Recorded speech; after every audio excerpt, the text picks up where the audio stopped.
Magandang gabi po sa lahat. At bago ang lahat, bago tayo magsimula at magpaparami tayo ng audience, ipapatugtog ko muna yung aking ah, theme song ng aking programa. At ang kantang ito po ay aking kinumpose, original song ko. Kaya sa tingin ko magandang pakinggan naman ninyo. At ito po yun, ang title po ng ating kanta. Actually, wala pa ako naisip ko anong title natin dito. Pero yung tema nito ay tema ng dapat tayo ay magiging matapang. So, ito po yun.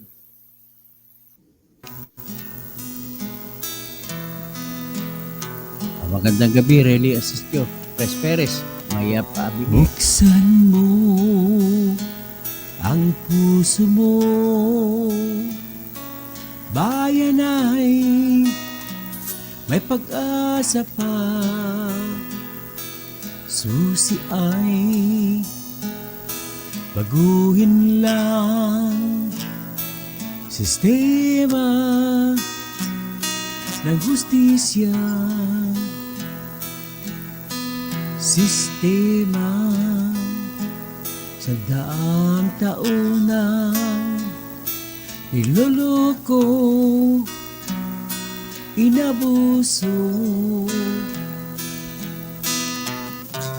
Naisilang ang rebellion dahil sa mga abusado. Nagalit ang mga Muslim dahil sa diskriminasyon. O Diyos ko,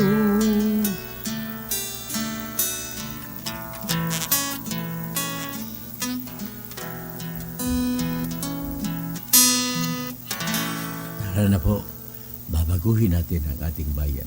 Gamitin natin ang tapak, talino, at katapatan sa katotohanan. So, magandang gabi po sa mga kababayan ko. Ito naman po tayo sa isang napakalahalagang usapin na dapat malaman po ng bayan.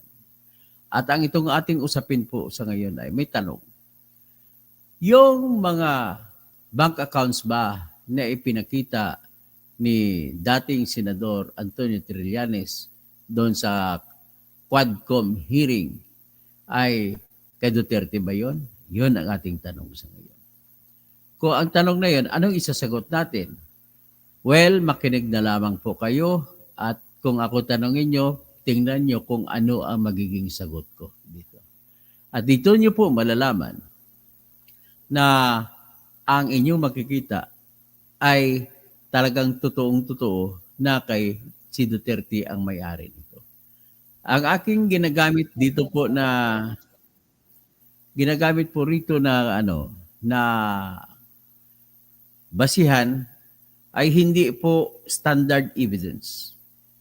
Ang akin pong babasihan dito ay isang ebidensya na nagbabase po sa karanasan ng tao, nagbabase po sa normal na ugali ng tao, nagbabase po sa tinatawag na habits of life or experience of mankind. Alam mo, itong aking binabasihan, para sabihin nyo kung bakit ako nagsasabi ng totoo, ay ito po yung tinatawag na hindi or extraordinary, hindi siya ordinaryong ebidensya na kung sabihin mo ordinaryo, hindi po siya ordinaryo. Kung hindi, isa po itong ebidensya na napakataas ang uri. Mataas ang uri ng ebidensya aking gagamitin sapagkat po, itong klaseng ebidensya ang ginamit po ni Haring Solomon. Yung tinatawag na Solomonic Decision. Ang Solomonic Decision po, para maintindihan ninyo, ay isang desisyon ng isang matalinong tao na nagbabase po sa kung ano ang totoong reaksyon ng tao sa mga bagay. Tingnan ninyo, si Solomon, ang problema niya, paano niya mabigyan ng solusyon kung sino sa dalawang ina ang totoong nanay nung bata? Kasi yung dalawang babaeng yun, nagsasabi na sila pareho ang may-ari ng bata. Si Haring Solomon ay wala po siyang ebidensya na hawak. Wala po siyang birth certificate na hawak. So ano pagbabasihan niya? So tanging talino lamang niya ang kanyang babasihan, yung kanyang pagiging henyo sa mga bagay-bagay. So ano ngayon? Ito ngayon ang nakita. Nakapag-isip ng sitwasyon, si Haring Solomon, na gagawin niyang pagsusulit sa dalawang babae para malaman na kung sino ba sa dalawa ang babae ang totoong nanay ng bata. So, para malaman niya, sinabi niya ngayon, ito ngayon, para naman ay may bigyan natin ng solusyon kung sino ba talaga ang nanay ng batang ito, ang gagawin natin ngayon para walang lugi ay paghatiin natin ang katawan ng bata. Ang kalahati po, ibibigay natin sa isang babae na yan. Ang kalahati, ibibigay natin sa isang babae na yan. So ngayon, dito ngayon sumagot ang isang babae. Sabi niya, Haring Solomon, huwag niyo na po hatiin ang bata. Ibigay niyo na lang po sa kanya. At ako po, payag na po ako na ganun po ang mangyari. So doon nakapag-isip na si Haring Solomon na ang totoong nanay ng bata ay yung nagparaya. Yung ayaw hatiin ang katawan ng bata sapagkat po ang bata ay isang napakahalaga para sa isang ina at ang ina ay laging nagsasakripisyo alang-alang sa kanyang totoong pagmamahal sa kanyang bata. So ganun po sana ang sukatan ng katalinuhan para sa lahat ng ating mga judge sa ating bayan. Nakakalungkot po isipin, kung babasahin mo ang mga desisyon ng ating Korte Suprema, kung babasahin mo ang mga desisyon po na binibigay ng ating mga korte sa lahat ng mga halos na kaso sa ngayon, ang ating korte po ay isang korte na ebidensya, na dokumento at objects. Bihira lang sila gumagamit, no? Dokumento, objects at saka testamento. Yun lamang po ang binabasihan ng ating mga korte para makapagbigay ng kanilang desisyon sa bawat kaso. Ibig sabihin po, yan po ang napakababaw na mga huwis. Ganon kababaw po ang mga huwis natin ngayon. Pasensya na sa mga Supreme Court, ganon din po kayo kababaw sa inyong desisyon. Siguro, darating ang araw na isa-isahin kong desisyon ng Supreme Court para masabi ko na napakababaw.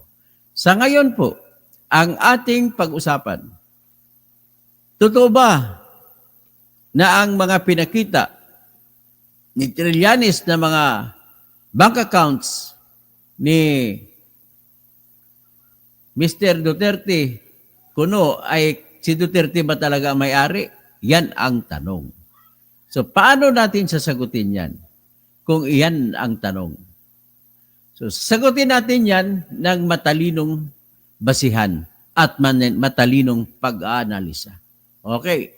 Pero bago ang lahat, nais ko muna ipapakita itong pinisenta ni Trillanes. Balikan natin ang alaala ng Quadcom na hearing na yan. Mamaya ko na ibabalik yung aking kanta, ha? Okay. Ito, isi-share ko po. Itong hearing ng Quadcom, 11th hearing, na kung saan makikita natin dyan si Trillanes ay nagpipresenta ng mga dokumento na sinasabi niya na mga bank accounts, bangko ni Sara Duterte at saka si Digong Duterte. Ang tanong ngayon, totoo ba yan?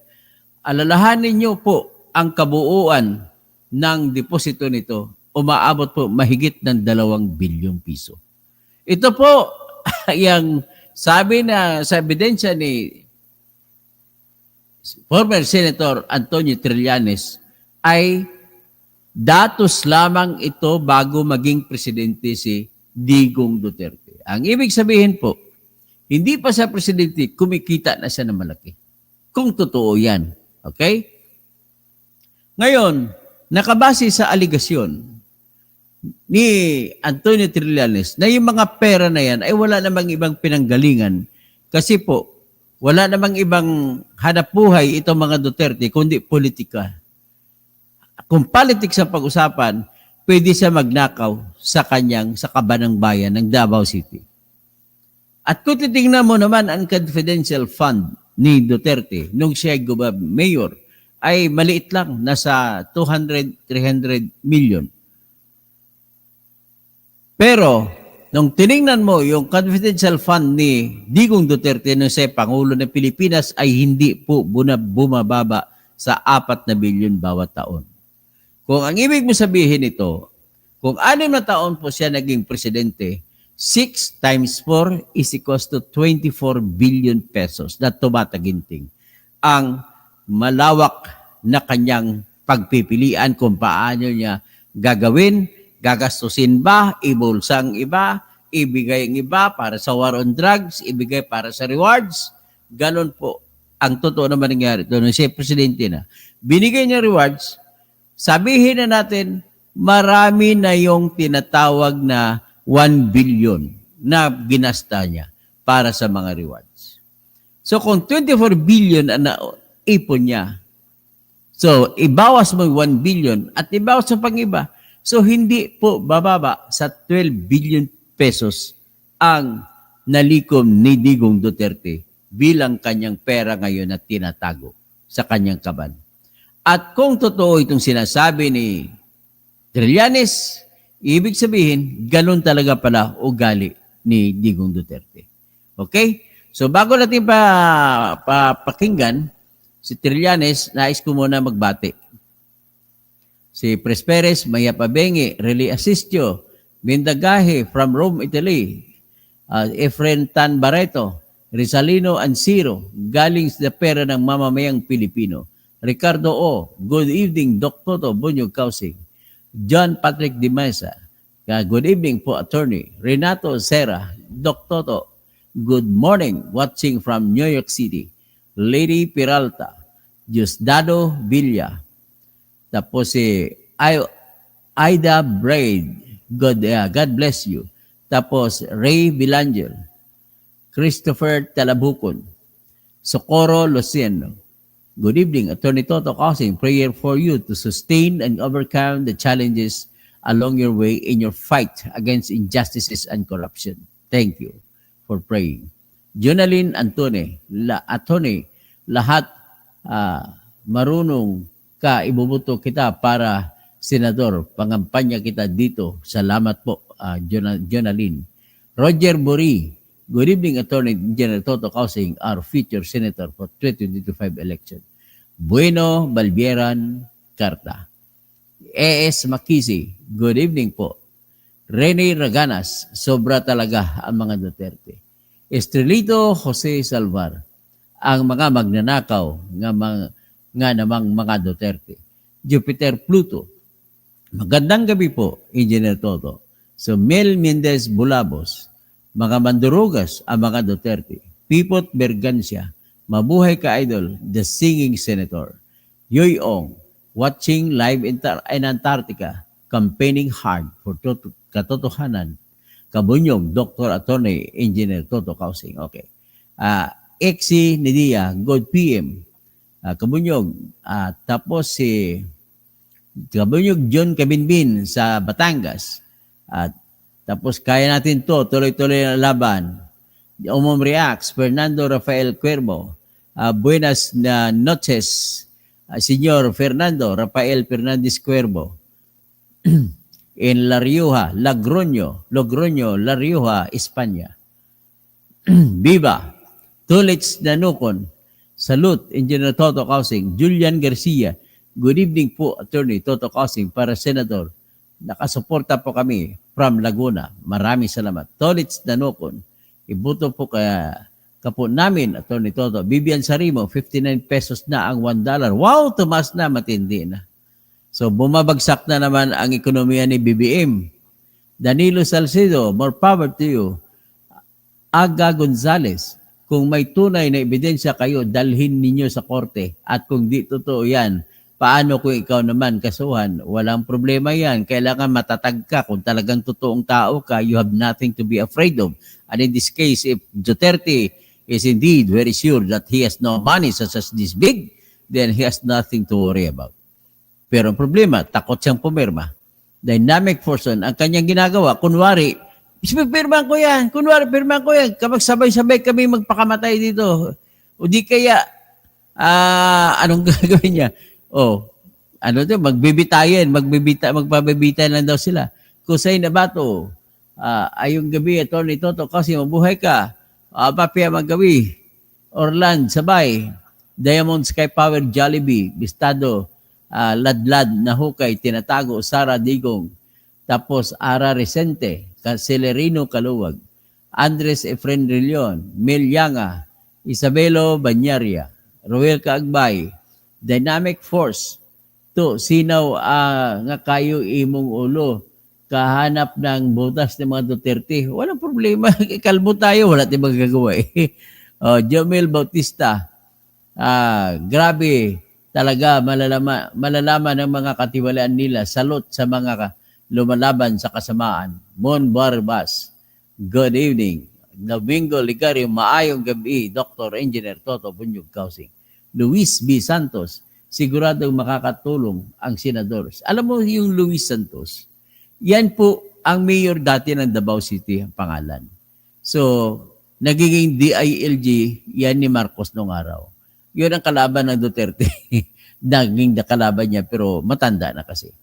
Kaya hindi si Duterte na pumalit. Siguradong makakatulong, sabi niya. John Ariz, halata, masyado mga modus, mahina ang diskarte, kahit high school ka, kalang madetect mo yan. Fernando Palyon, ikumpanya ko po kayo dito sa Antique. Madamong salamat sa Antique. Magpagawa ako ng tarpaulin mo. Salamat Dynamic Force. Humana og pirma si Peradi, makinig ka kay Atty. Panelo. Wala pang pirma, kunwari lang yan, mga bogus yan, mga budol yan sila ni Atty. Panelo.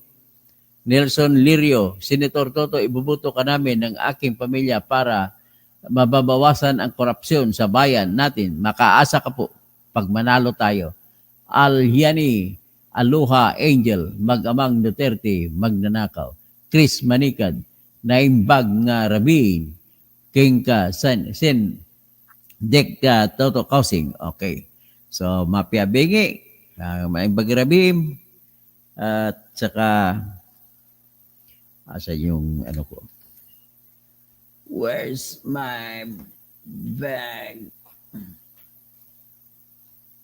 Okay.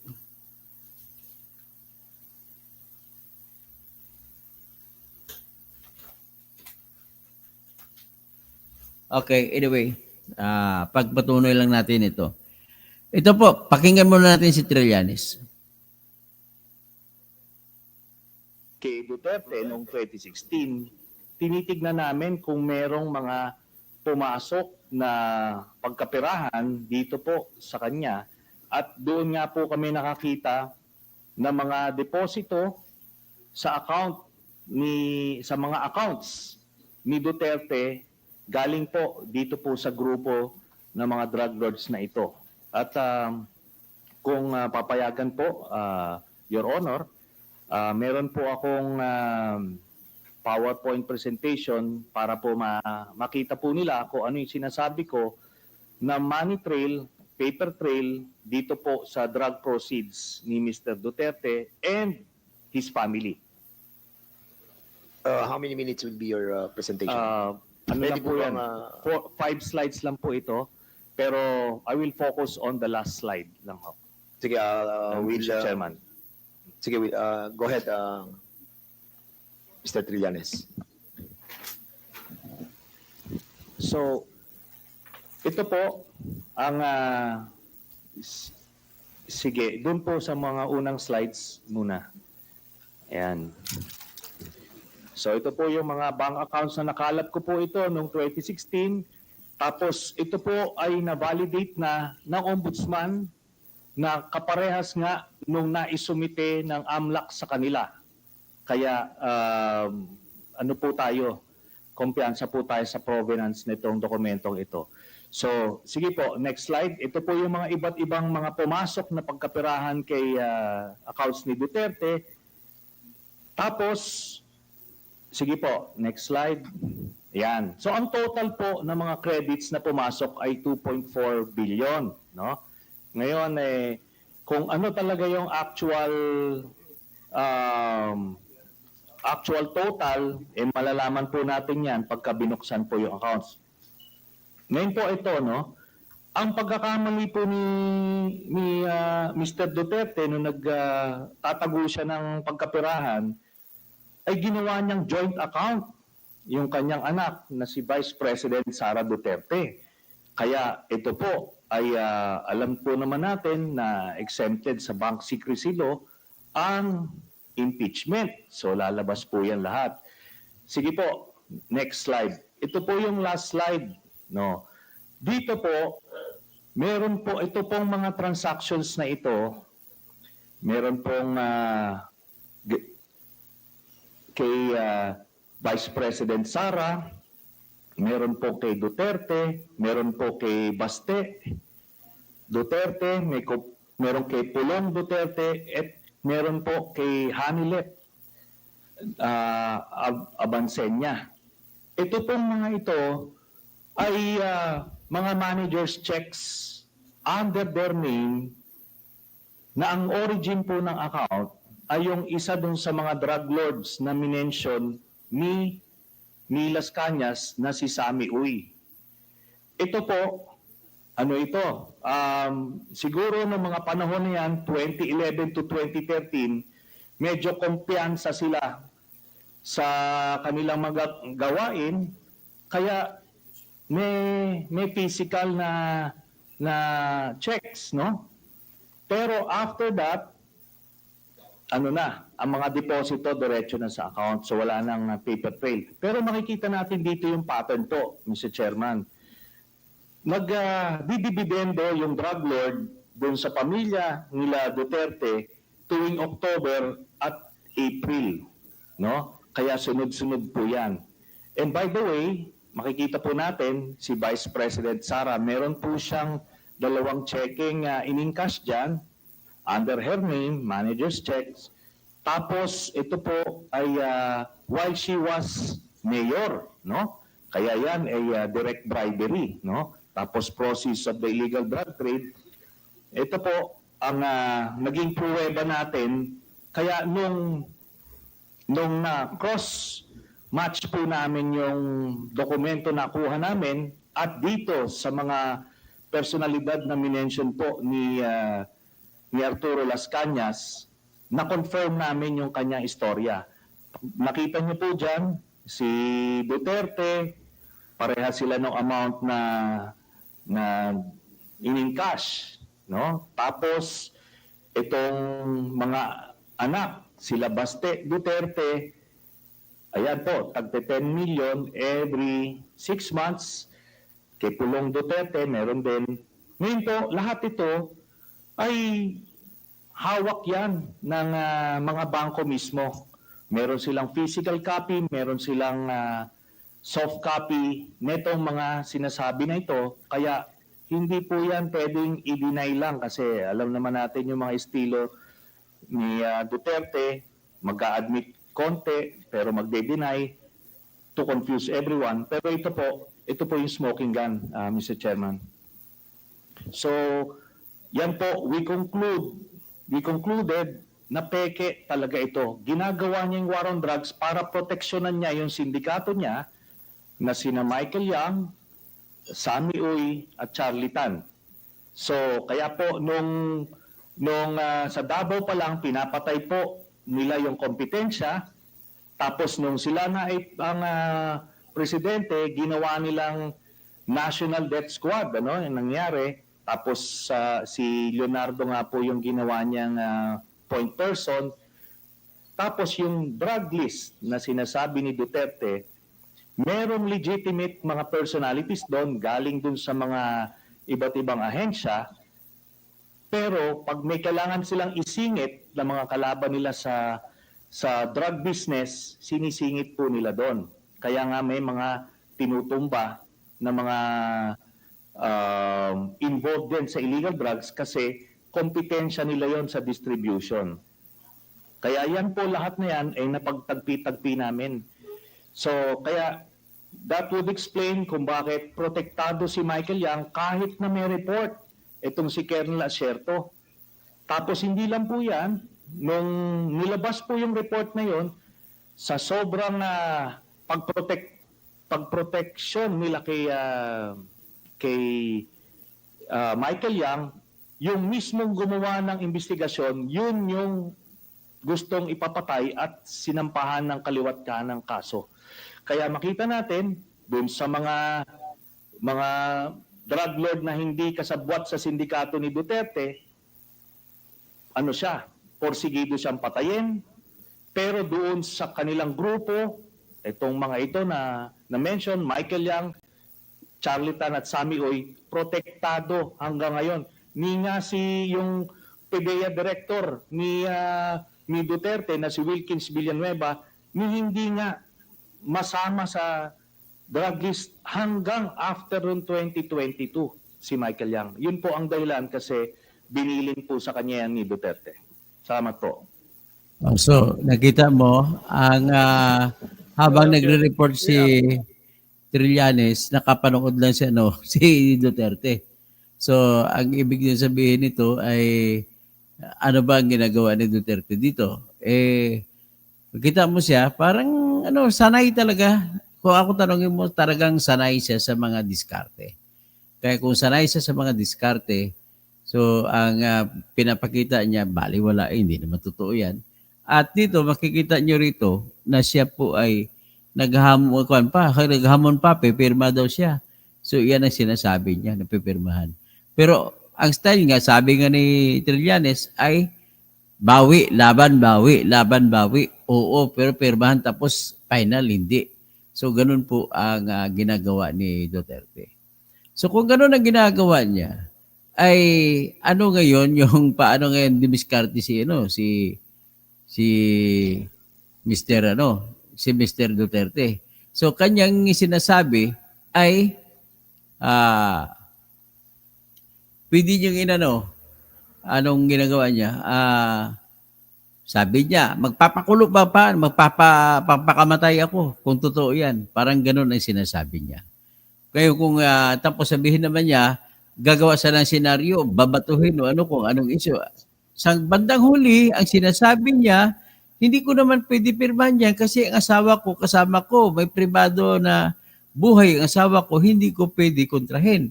Yan ang sinasabi niya. So, but then, the problem is, nagkamali ata si Duterte kasi po, nung tiningnan po ang mga bank accounts niya, hindi kasama yung asawa niya.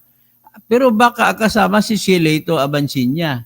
Yun po yung sinasabi ata niyang asawa. Pero hiwalay, sa listahan naman ni Trillanes, hiwalay po na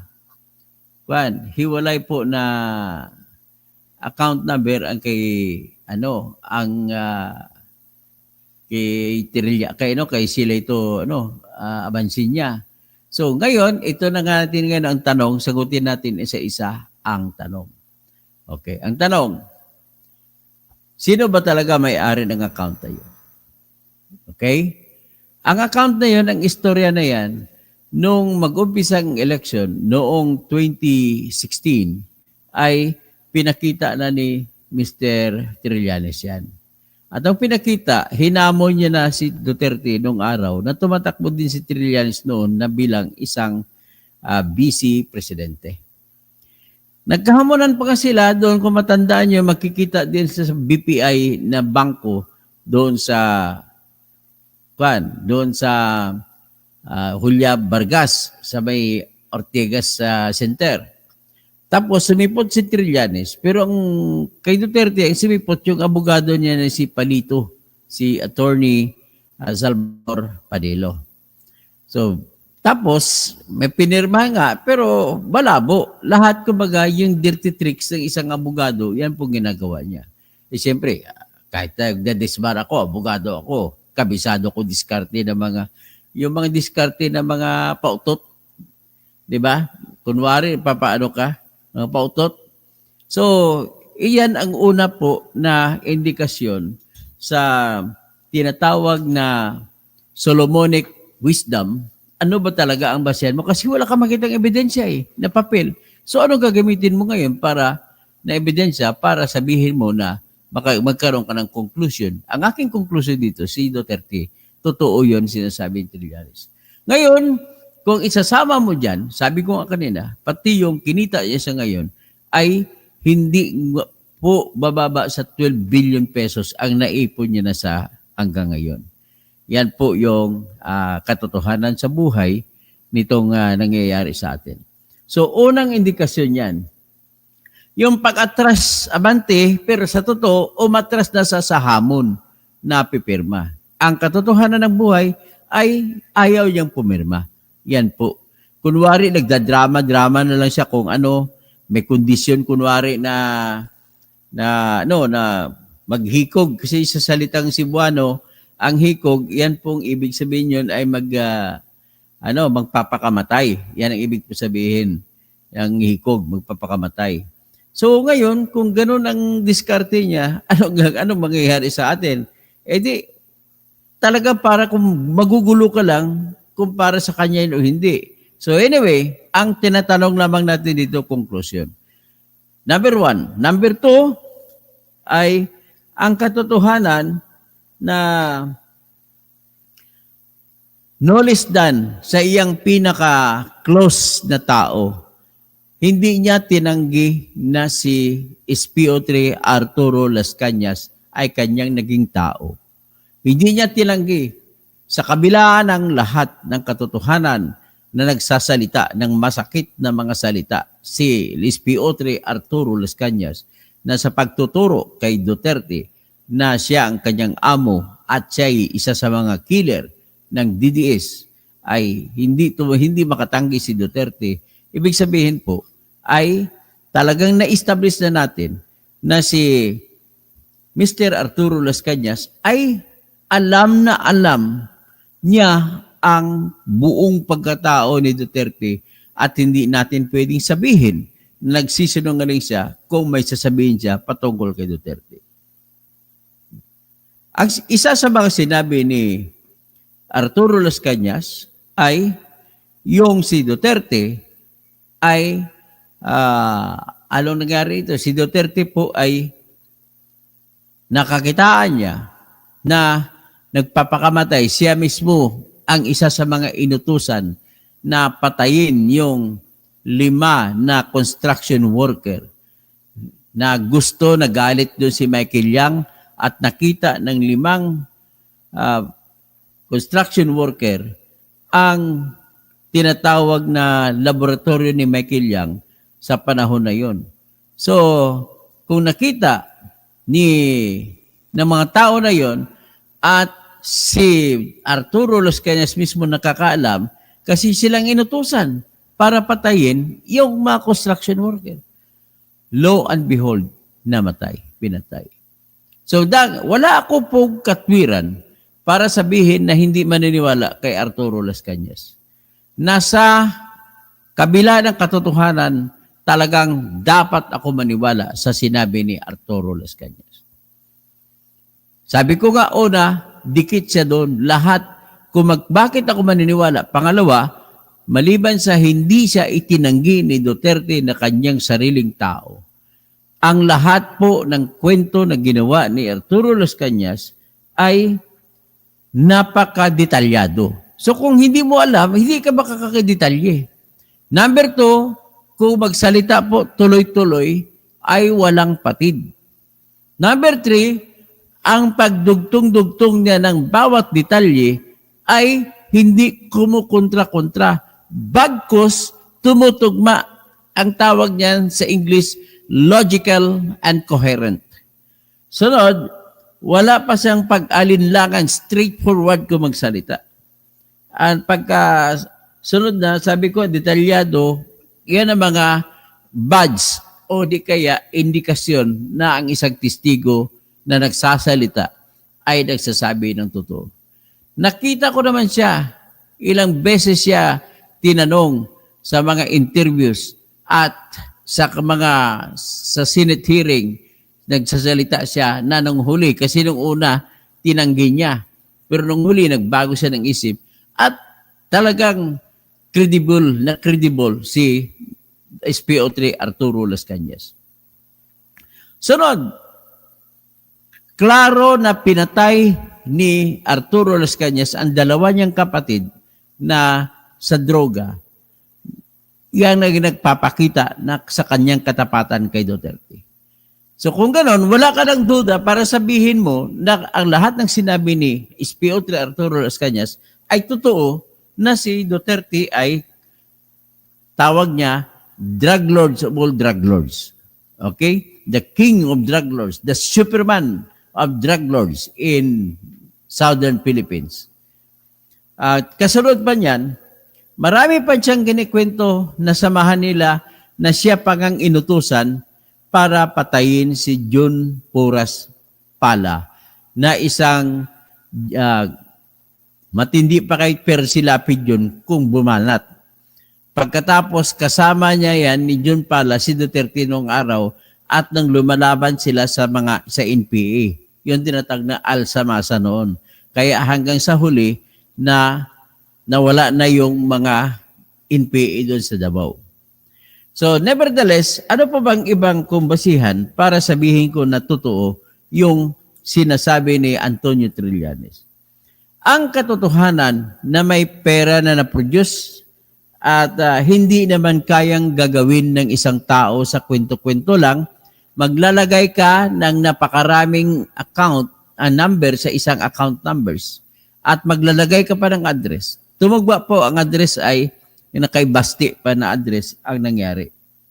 So ngayon, at tumugba rin ito sa mga kwento ni Asierto na si Michael Yang ay nakikitaan niya sa kanyang intelligence reports na sa kanyang pagsusurveillance kasama si Michael Yang na isang konfirmado niya rin na drug lord. Nagtugma sila, hindi naman sila nag-usap ni Arturo Las Cañas, pero nagtugma sila. Next is, ang kasama pa rin dyan, si Sammy Uy, na hindi masyado binabanggit, pero sinasabi ni Trillanes na kasama si Sammy Uy ni Michael Yang. At si Michael Yang, ang kasama nito, tinuturo naman si Alan Lim. Yun si Lin Wishong, na asawa ni Rose Dono Lim, na tinuturo na siya po si Alan Lim, na member din, kasapi din ng mga sindikato nila. So sa ngayon, kasama din po siya sa Farmally. At ang mga Farmally, sila ni Michael Yang at saka si Lee Wishong ay bumili ng 1 bilyon na property doon sa Dubai. So ang kinita nila na sa droga at saka kinita sa Farmally ay dinala nila doon sa Dubai. So, kasama nila dyan, ito si Charlie Tan din. Si Charlie Tan, ito yung binabanggit ng testigo na si Jimmy Guban, na yung nakakulong sa Bilibid, na pinatawag ng Quadcom at nagsalita siya, tinuturo niya, is si Benny Antiporda, tsaka si Paul Gutierrez, ay pinagalitan at binantaan pa siya na patayin ng kanyang mga pamilya kung babanggitin ni Jimmy Guban na ang mga kasapi o kasama sa mga droga ay si Duterte, si Pulong at saka si Man Scarpio na asawa ni Sara Duterte. So, yan po, lahat yan, pag ipunin mo, ang tawag namin dyan ay totality of evidence principle. So, pag pinagsama mo lahat yan, at wala po akong nakitang dahilan para magsinungaling si P.O. Trilas Cañas. At bakit naman siya magsisinungaling? Gagawa siya ng kwento at maglalagay siya ng kadilikaduhang sitwasyon para sa sarili niya, papatayin siya. So bakit ba niya ginawa? Hindi siya natakot na papatayin. Ibig sabihin, ang panglaban lamang sa mga ganong sitwasyon, tumatapang lamang ang tao kung kanyang hinahangad o hinahanap ang katotohanan.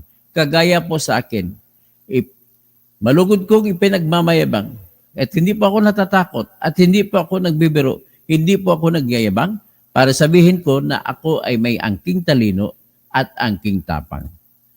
At isasama ko yun sa paghanap ng katotohanan, pag tatlo na yan magsasama, tapang, talino, at pagiging totoo, wala na tayong hanapin pa.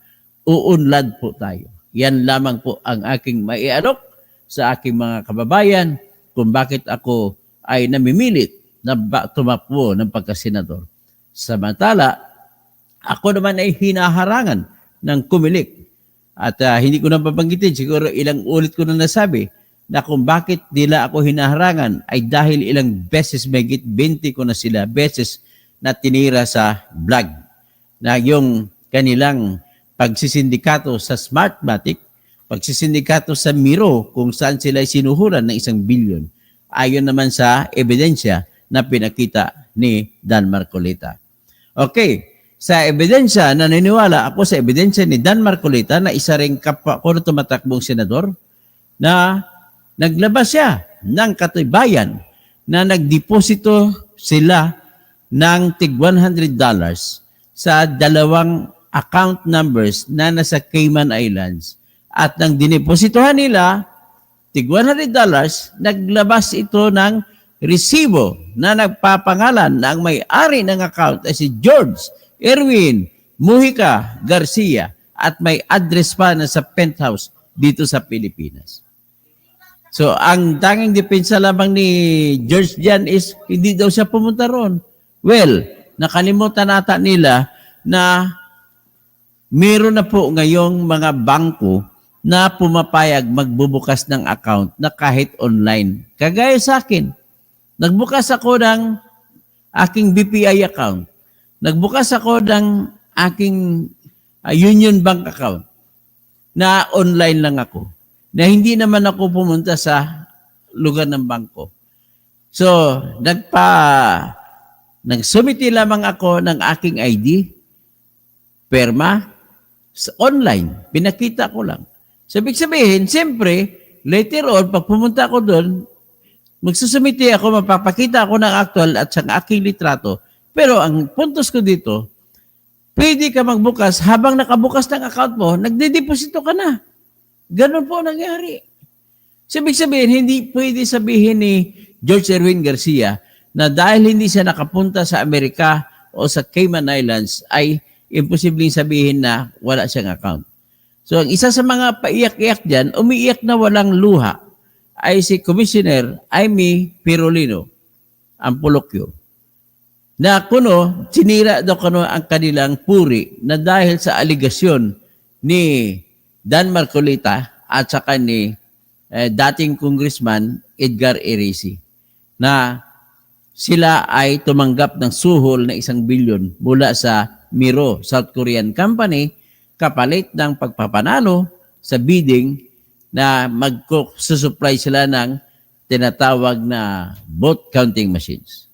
So, binabanggit ko yan para sa ngayon, ipapakita ko na sa inyo ngayon ang isa pinakamatinding ebidensya na si Duterte nga ang may-ari ng account na yun ay yung kanyang deposit slip na dineposito nila kasama diyan actually nagdeposito si Trillanes. At so kung makita natin yung deposito na dineposito sa BPI.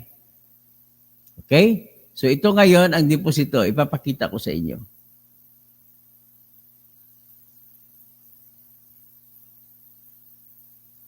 Ito ha.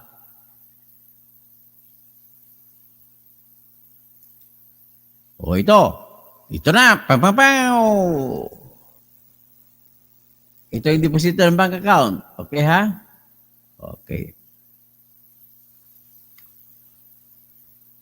Ayan. So nakita nyo, BPI yan ha. BPI. Tapos makita mo, ang dineposito ito noong April 28, 2016. At dineposito ito ng 1:24 ng hapon. Ang dineposit nila 500 pesos.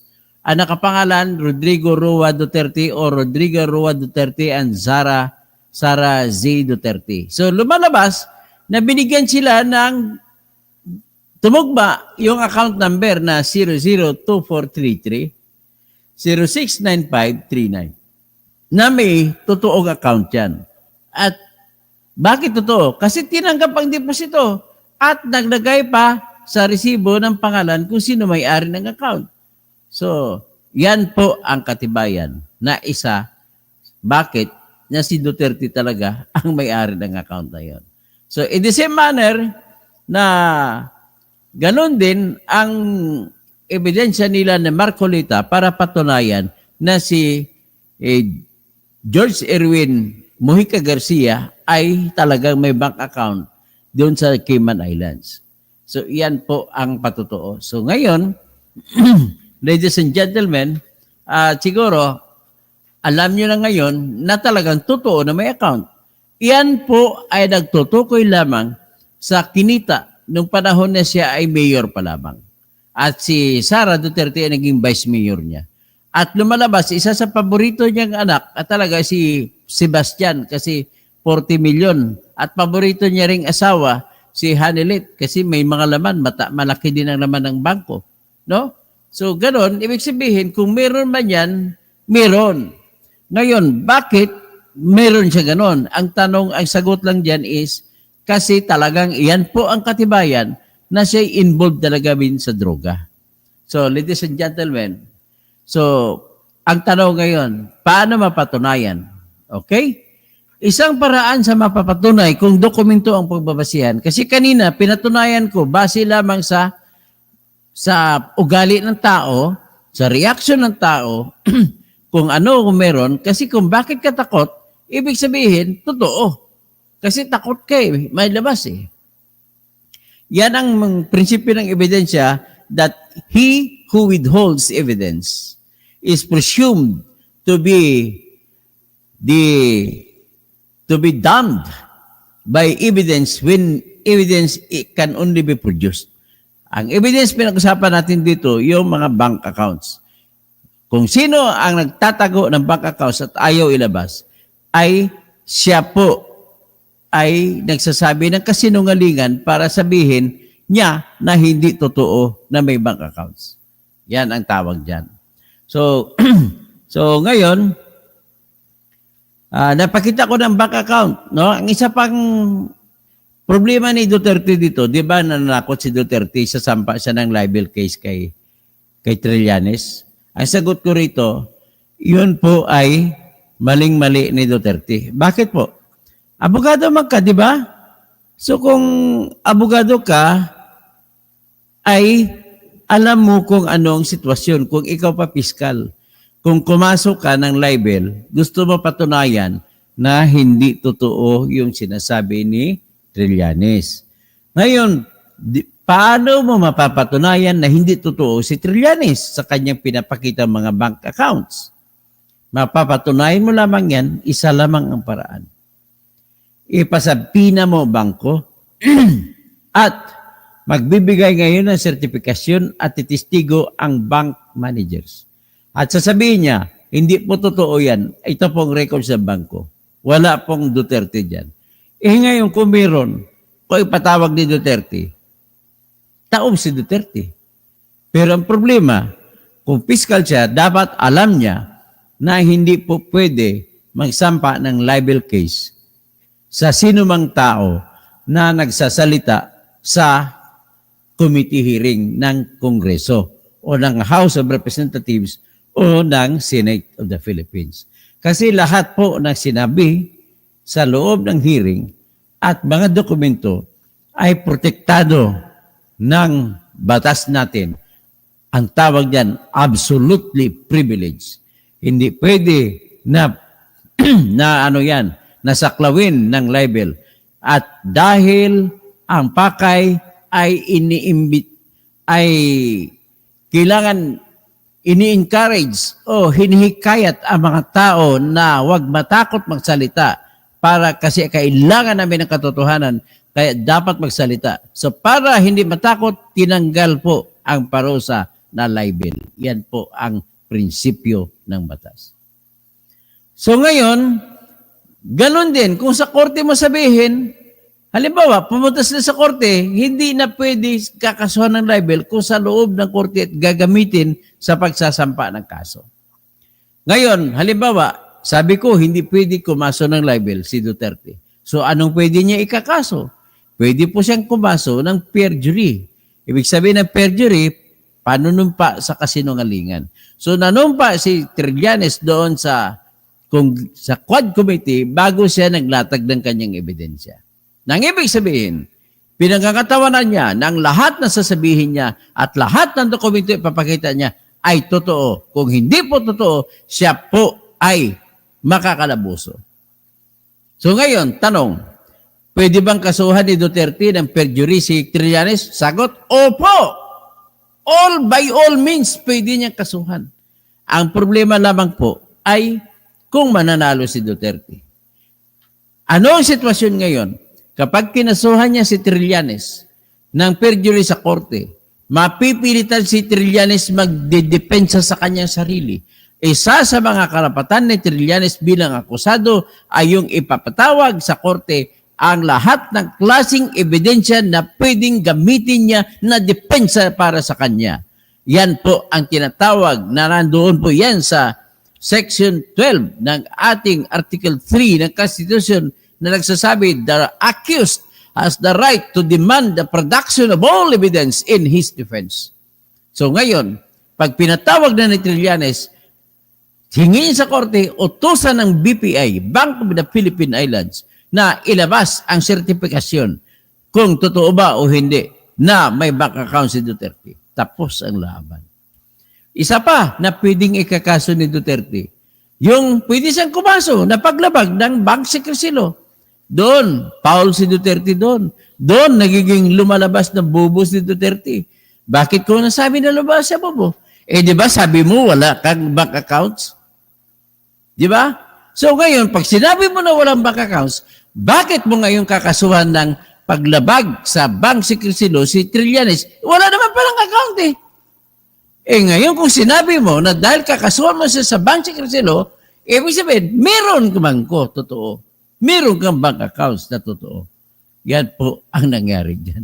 Mr. Duterte, you are a fiscal, but you are not a good fiscal. Yan ang problema sa iyo. Kumbaga, kung sa school pa, bulakbol ka nung nag-aral ka. Di ba, bago ka gumraduate sa San Beda College of Law, may binaril ka na kaklase mo. Buti na lang hindi napatay. Kaya kung namatay yun, hindi ka nakagraduate.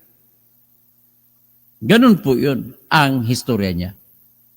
Kasapi siya sa Lex Taliones na fraternity at nung siya naging presidente, halos lahat na lang na pwesto ay ilalagay niya mga kasapi, mga brad niya at sa mga Lex Taliones. Inappoint niya pagka ombudsman sa si Lex Taliones niya, brad niya na si Samuel Martires. Ayun.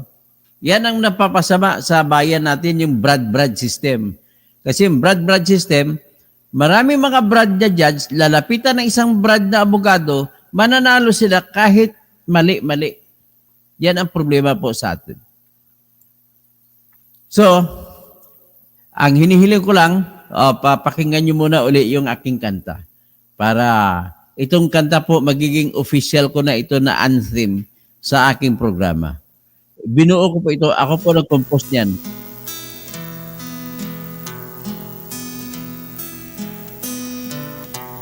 Buksan mo ang puso mo,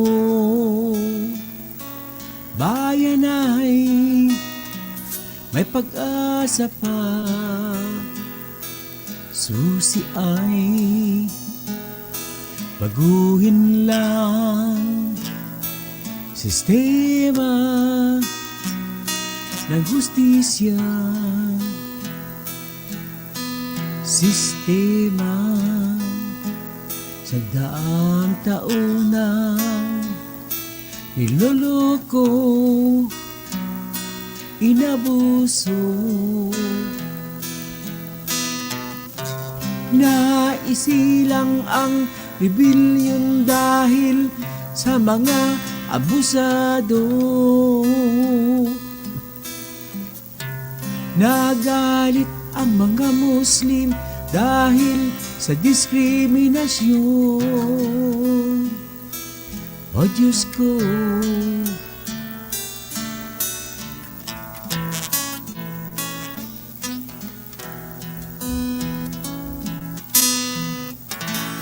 Tara na po, babaguhin natin ang ating bayan. Gamitin natin ang tapang, talino, at katapatan sa katotohanan. Tara na!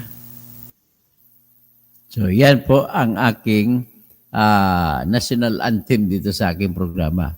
So ngayon, magbabasa-basa muna ako ng si Music Lover, Ma'am Maricoy, Music Lover, kayo kapag hindi sinampa ng libel case ni Wang Busi, Gong Di, si Trillanes, totoo ang aligasyon nito na may pera sa bangko si Wang Bu.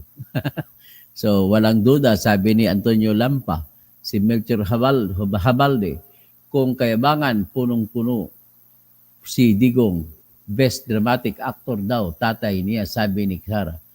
Paul Fool, siya ay isang fixed call. Fixed call. Si Maricoy, Sir Music Lover, good evening. Salamat po.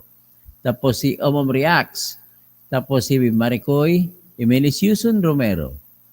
Good evening. Rodolfo San Jose. Francisco Antonio Mabunga. Mary Grace Piatos. Si Mary Grace ay Mary Grace, ang Mary Grace po na restaurant ay hindi nagsisilbi ng piatos. Kaya kung pumunta ka ron, magdadala ka ng piatos. Doon ka kakakain. Tapos Melchor Habalde, ganda ng mga paliwanag mo, Attorney Kausing. I'll campaign for you. Vote for Toto, for Senator. Salamat po. Tapos Maximo Dakaya sa Cora 35. Maymay. Maximo Dakaya sa Cora 35. Tapos si Manso Beach Resorts. So, Music Lover, Maymay, Francisco Antonio Mabunga, Plunder, Takot, Hildy Jacinto, Maximo Dakaya, Boni Manabat. Okay, sino pa? Si Liz, kailangan pa ng Social Security number po pag US Bank. Hindi isa sa US Bank, isa Cayman Island eh. Okay? So, ngayon, kung hindi ka naman hindi ka naman citizen ng US, iba naman ang documentary requirements mo. Philippine identification documents ang gamitin. So, si Modesto Crescencio, Maximo Dakaya, Vene Lamela, Emilda Talaugon, Maymay, Napoleon Bonaparte, tapos Jelly Robles, Erlinda Sarmiento, Joel Caliguan, Rizalina Ansino, Raymond Bueno, Didiis Maylandos, Nini Oka, Joel Caligunan, Binben, Judy Dadagon, Jody Dalagan, Music Lover, Romel Garcia, si Capri Cornine, Regine Ford, Music Lover, Judy Spirito, Rebecca Grate, Roberto Condo, Judy Spirito, nakarecord lahat ng sinasabi mo. Pwede ka i-report sa ginagawa mo dahil naniniwala ka sa sabi-sabi at sa kaka mo. Tandaan mo, naka-record lahat. Ano kung naka-record ka, masok ka. Welcome. Huwag mo kong takutin, John. Expert mo ako sa libel law. Hindi mo po, lahat ng libel ni Percy Lapid pinanalo ko. Okay lang yun, John. Malay mo, baka naman magbago isip mo, tulungan mo ako. Sa kakampanya mo na lang ako. Ha? Ay, sarap ni Porde, hindi kaya ko sabihin yan. Nagkataon na wala ako sa tabi niya. Huwag mo sabihin na takot ako. Amy Bartolome, George Tres Maria, Vinben, Jasmine Celso, Marilo Baluyot, Baby Guillermo. Sige, pagbigyan natin ito si Jude Espirito. Hindi ko alam kung kamag-anak ka pa naman sana ng kaibigan ko na si Atty. Luke Espirito. Si P. Simon Ugano, Sunny Day, Vinben, Jasmine Celso, Fernando Rafael Fernandez Cuervo. Amazing iyong testimony of Trillanes. Chupan Brusba, bahala na po taong bayan kung ibubuto pa nila yung maling tao. Tapos, sino pa? Si Mariam Gime, daming sinasabi, kahit anong pinagsasabi mo dyan, hindi ka po kapanipaniwala. Walang problema kung hindi ka maniwala sa akin, Mariam Gime, it's up to you. It's your own loss. Tumulong ka na lang sa pag-unlad ng ating bayan at dalhin mong iyong kaisipan sa kung anong tama, hindi sa iyong paniniwala. Kaya bawal po sa bayan natin ang mga loyalistang BBM, loyalistang DDS, kasi sa mga loyalista, nasisira ang bayan natin. Alam niyo na nagnakaw, pumapatay ang inyong mga inidolo, binubuto niyo pa rin, di ba? Ganun lang yan eh.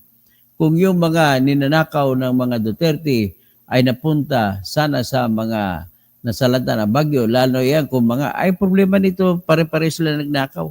Pati si Saldico, nakita ko pumunta doon, si Romualdez, akala mo bida dumating sa Bicol. Kasama pa din si Salceda na congressman. Ay, mga ninakaw nilang pera ng bayan. Jeneline Rosario, Marian Gime, ano ba yan, Trililing? Wala, Trililing lang tawag mo, pero mas maayos ang utak ni Trillanes kaysa kay Digong Duterte. Joel Gabo, talawan si Duterte, ibig sabihin talawan, takot, duwag. Rural Living, good evening po, Engineer Toto, ibubuto ko po kayo. Salamat po, All Walks of Life Vlogs, si Andy Hanya Rojas, maayong gabi. Dynamic Force, tapos si Iwatani Japan, magandang gabi po. Helen Baguio, good evening po sa bago nating senador, Toto Kausing. I enjoy Farming TV, Peter James Udtuhan. Sa Paniki, Tarlac, Arno A. Senator Taamo, si ang dapat butuhan. Okay. Si Maayong Gabi, si kapatid, si Junet, Marlando Resco, Bogsy Cruz, tapos si Regine Ford, Helen Baguio, Chris Manicad, Alhiane Aluha Angel, Nelson Lirio, tapos Senator Toto, ibubuto ka namin ng aking pamilya. Salamat po. Dynamic Force, Ferdinand Palion, John Reyes, kampanya ko po kayo. Salamat po. Tapos